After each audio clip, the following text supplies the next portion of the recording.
that we choose as how much money was involved in the crime. So fraud takes on many forms. Can you give us an example of false statements when it comes to federally funded DOT contracts? In the United Concrete case, the company submitted forms saying that the drainage assemblies they were supplying met specifications set by the Connecticut Department of Transportation. In fact, they knew that those assemblies did not meet those specifications. Those forms were false statements. How about an example of a false claim? Well, a simple kind of a false claim is when you say that products are delivered and in fact you never delivered the products. A more complicated kind of a false claim case is like the Dan's Excavating case. In that case, the company had agreed and represented to the government that they were going to use disadvantaged business enterprises to do part of the work under the contract.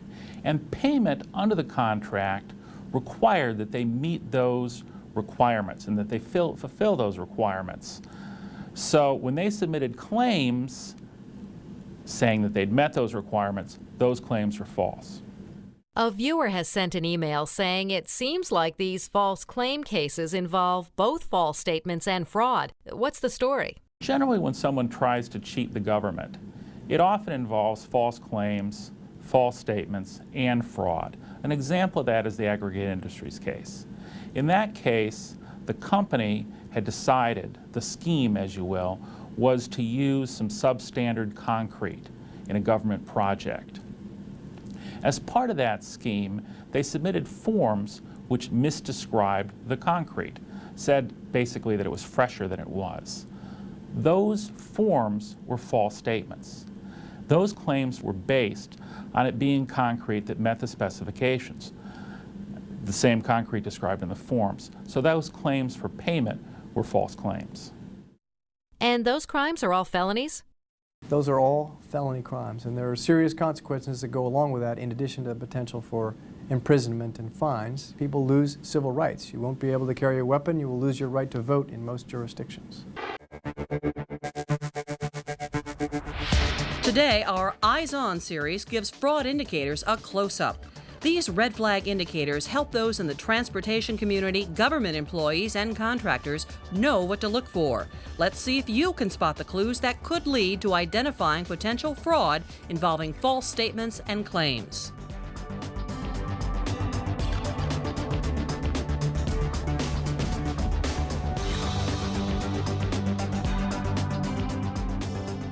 Look carefully.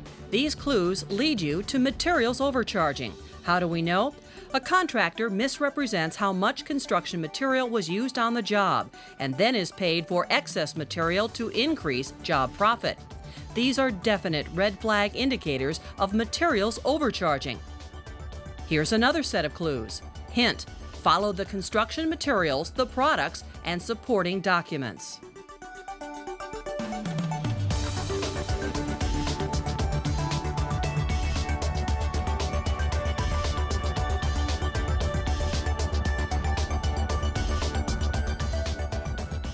These are prime red flags indicating product substitution.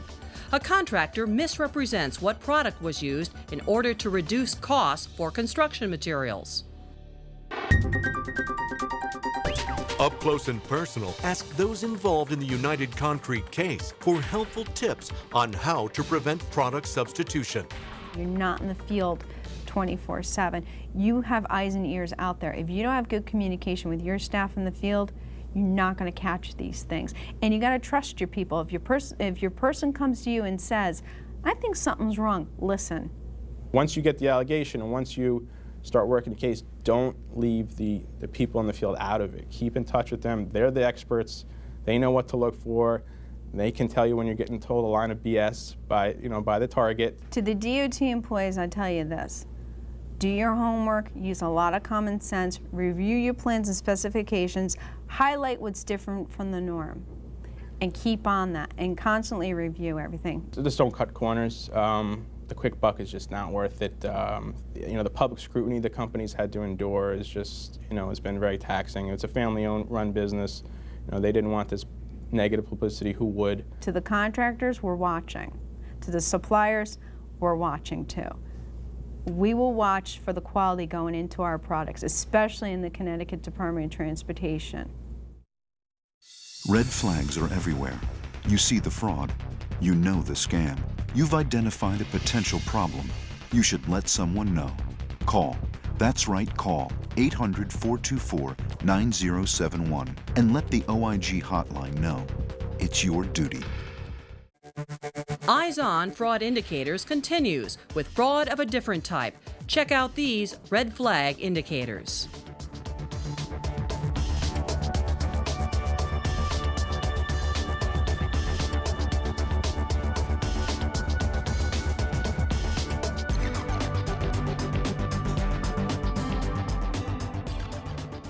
These red flag indicators point to fraud when dealing with disadvantaged business enterprises, or a DBE. A contractor misrepresents who performed contract work in order to appear to be in compliance with contract goals, designed to help small businesses owned and controlled by socially and economically disadvantaged individuals, including minorities and women-owned businesses. That's DBE fraud. Up close and personal with some helpful tips from those who work the Ajax and Dan's case. The contract managers need to look out to see, all right, if I've got a DBE that's getting a large contract, what's the history of that DBE? Not just are they certified to do this type of work, but if they've worked on $400,000 contracts and now they've got a $15 million contract, how do they gear up for that? The lesson is to take this seriously, because obviously $11.75 million civil penalty is significant. So the information has to get out to the contractors that this can happen, and don't do it.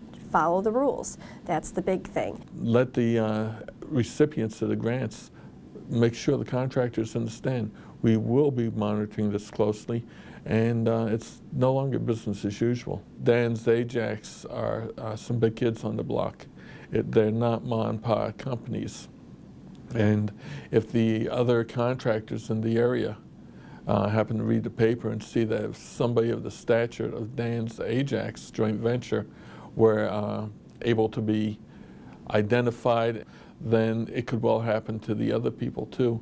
And they don't want to have these kinds of payments to the government. So we hope that would be a deterrent. Have you seen indications of fraud in a federally funded transportation contract you're working on? The OIG website has an online complaint form. It simplifies the process of reporting fraud, waste, abuse, and other irregularities. And it's easy to use. Just fill out this form and press send. Go to the OIG website and report those red flags now. Eyes on Fraud Indicators is back with more clues, more red flags to assist you in your job. These clues will help you detect possible fraud, waste, abuse, or other irregularities.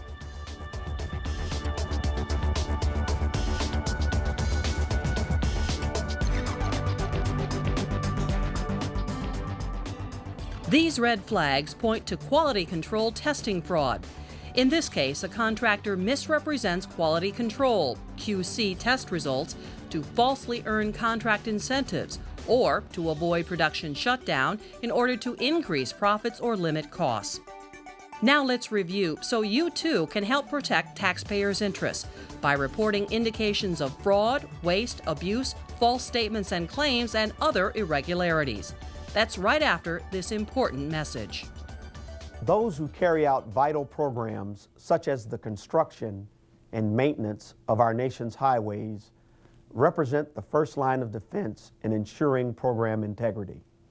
It all comes down to us. Reporting red flag indicators of possible fraud is simple. Go to OIG's website at www.oig.dot.gov. Fill out the online complaint form. Or call this toll-free number, 800-424-9071. Or fax your complaint to 540-373-2090. You can also email your complaint to hotline at oig.dot.gov. or send a letter to U.S. DOT Inspector General, P.O. Box 708, Fredericksburg, Virginia 22404-0708. Please note that OIG will protect the identity of complainants to the maximum extent possible by law. Please visit our website for more information about confidentiality and whistleblower protection. Up Close and Personal returns to the big dig with tips from the experts who worked the case. This vehicle of the whistleblower statute, time and time again, gets these companies in trouble. And you're better off having a significant corporate integrity program in place to prevent this kind of corporate fraud from occurring, because sooner or later you're going to get caught. I think the cooperation among the agencies is the big lesson to be learned here, that you know, probably any one of the agencies individually could not have made this case and make it happen. The lesson really to be learned is to understand what is happening at other places in the country and make sure it can't happen in your particular state. I think communication is important. So I think, you know, anytime you suspect something, pick up the phone, call your boss, or get it through proper channels so that it can be evaluated. Eyes On Fraud Indicators has uncovered many red flags today. Do you remember what to look for? Time and materials overcharging, product substitution, disadvantaged business enterprise fraud, quality control testing. It is important to note that the presence of one or more indicators does not necessarily prove fraud, nor are the indicators shown all-inclusive for each of the schemes described. We close our cable broadcasting day with a message from the Inspector General. We hope you have found today's programming interesting and informative, and that it will cause you to think about fraud associated with false statements and claims. And perhaps you'll view your workplace a little differently when you get back to your office, construction project, or wherever you work. Fraud under any circumstances is simply unacceptable. The consequences of fraud can be grave: loss of public trust, project delays, increased costs, and loss of life when safety issues are involved, just to name a few. OIG is responsible for auditing and investigating fraud schemes involving federal transportation funds and programs.